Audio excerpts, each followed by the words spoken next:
നമ്മൾ ഈ കടലിൽ മറ്റു രാജ്യങ്ങളിലേക്കൊക്കെ കൊണ്ടുപോകാനുള്ളതും ഇടയ്ക്ക് വെച്ച് തടഞ്ഞതുകൊണ്ട് മടങ്ങിപ്പോവാതെ കടലിൽ കിടക്കുന്ന ഈ റഷ്യൻ ടാങ്കറുകളൊക്കെ ഉണ്ട് എണ്ണയുമായിട്ട്.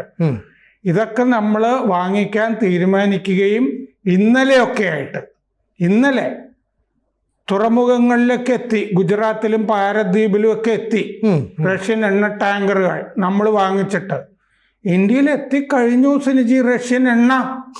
ഇന്ത്യയിൽ എത്തിക്കഴിഞ്ഞു എന്നുള്ള വാർത്തയൊക്കെ രാജ്യാന്തര മാധ്യമങ്ങളിൽ വന്നു കഴിഞ്ഞപ്പോൾ ട്രംപ് പറയുകയാണേ 30 ദിവസത്തെ ഇളവ് റഷ്യൻ എണ്ണ മേടിക്കാൻ ഞങ്ങൾ കൊടുത്തു കേട്ടോ. ഇത് ചില മറ്റേ തകർന്ന തറവാടുകളിലെ കാരണവന്മാരില്ലേ, അതുപോലെയാണ്.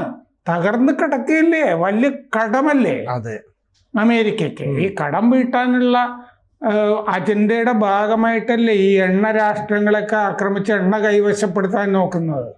പണ്ട് ഇറാഖ്, ഇപ്പൊ വെനസ്വേല, ഇറാൻ, ഇങ്ങനെ എങ്ങനെയെങ്കിലും നിലനിൽക്കണം എന്ന് പറഞ്ഞിട്ട് ഇതൊരു വേറൊരു തരത്തിൽ കോളനീകരണത്തിന്റെ കള്ളക്കടത്ത് നടത്തുകയല്ലേ അമേരിക്ക.